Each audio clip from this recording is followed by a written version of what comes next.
Back to you again from Nile International with the 3-in-1 sports program.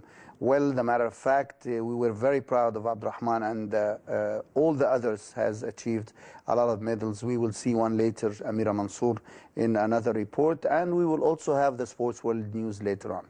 Well, the guest of tonight, one of the very special people, one of the people has made a very super benchmark in the sport of squash. Well, the matter of fact, he started as a young, very young fellow, and then he started to be the national champion when he was 12 years old. Since then, until he retired, he was the national champion on all ages or age group he played with.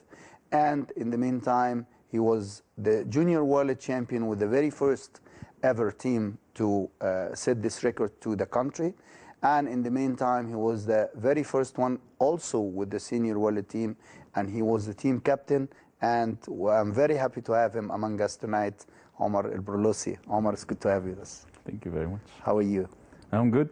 How's squash? Very well.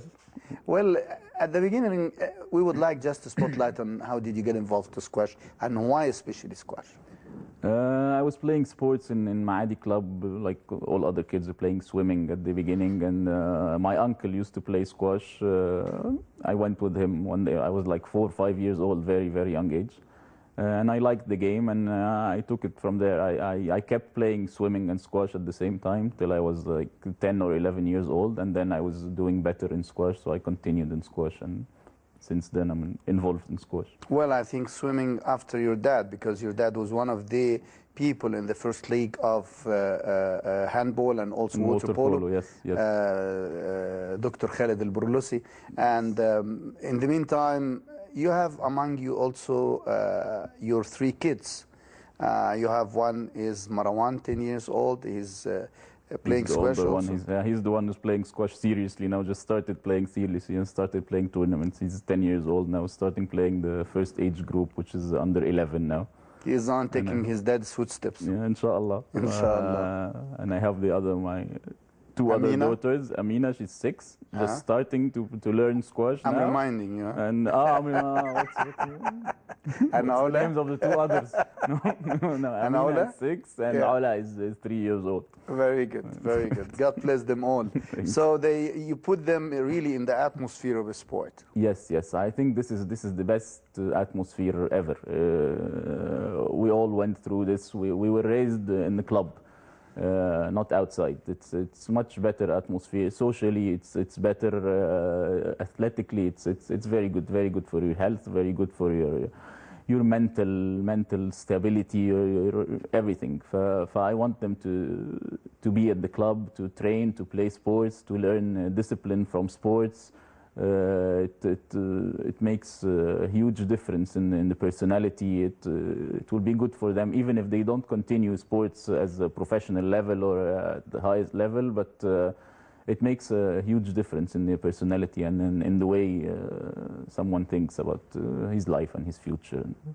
Well, in the matter of fact, I want to tell our audience that the parents are playing very active part, and that's what Omar Al-Brulossi is doing for the time being, with using or even being one of it in squash, and in the meantime using his name to have his own academy. We'll come to that later, but when we talk about the parents, we will talk about his father, Dr. Khaled El Brulossi, as we mentioned, that he was one of the lead sports people in the handball and in the meantime in water polo. And his mother, God bless her soul, she was playing a very active part in your life as well while you were starting your career in squash. You started 12 and she died, God bless her soul, when you were I was 19. Yes. Okay, tell us about that. It's for sure. I dedicate all my achievements to my parents. They did all the efforts.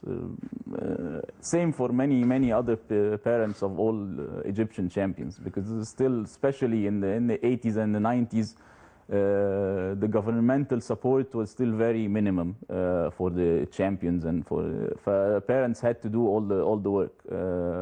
When I was very young, يعني my mother used to take me to all the clubs to train in many different places and many different clubs. And also I had my sister Amira, she was the Egyptian champion in tennis. Yeah. So she had to take me somewhere to train squash and then take my sister to train tennis somewhere else. And it was very difficult, and it's a huge effort.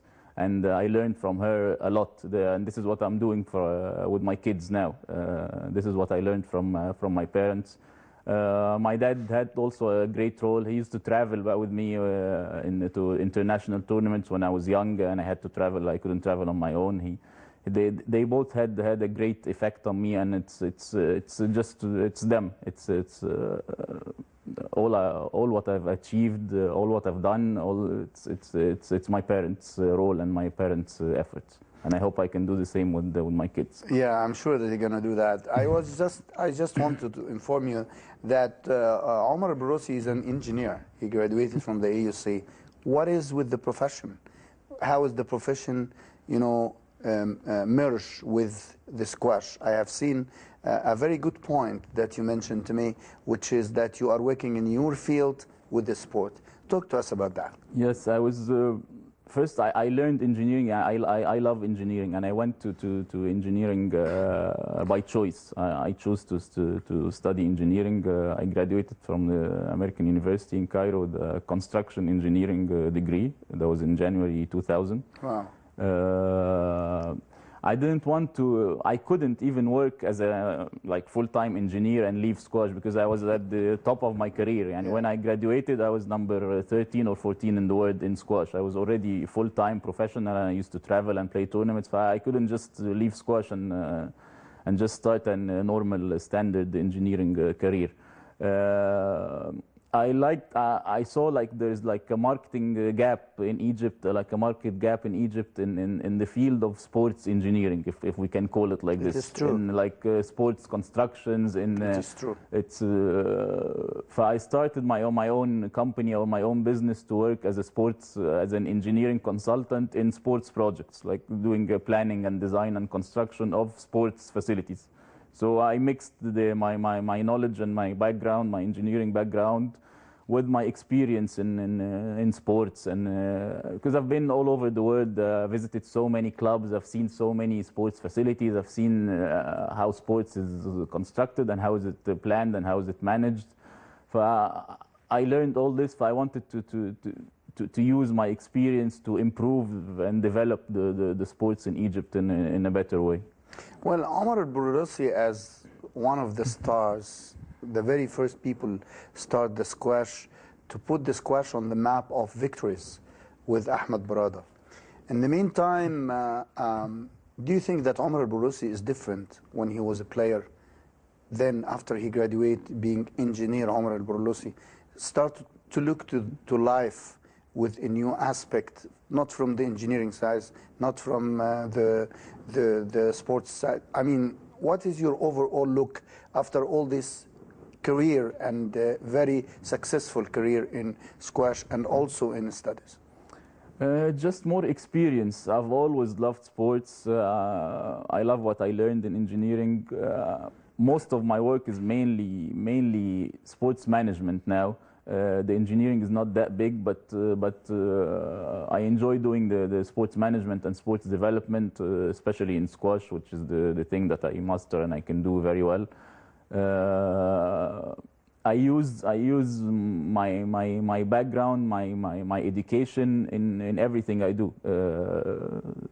Sometimes people ask me, "You're an engineer. Why aren't you working in engineering?" I told them I'm doing engineering all the time because engineering it's the way of thinking, it's a way of analyzing, problem solving, it's management, it's everything. It's not like building a building and that's it. It's a way of life. But I use my background and my education in every aspect of my work, in organizing my academy, in doing schedules, in planning for opening new branches, in everything. I use it everywhere. I use my computer skills in doing all sorts of stuff in our business. But it's not a waste. It's a good education. You use it anyway in anything. Well, speaking of successful engineer Omar Burrisi to success of Amira Mansour. Archery, she was one of the gold young ladies when in the Pan Arab Games. Let's have this interview with Abdurrahman Saleh, directed by Mohamed Rawia.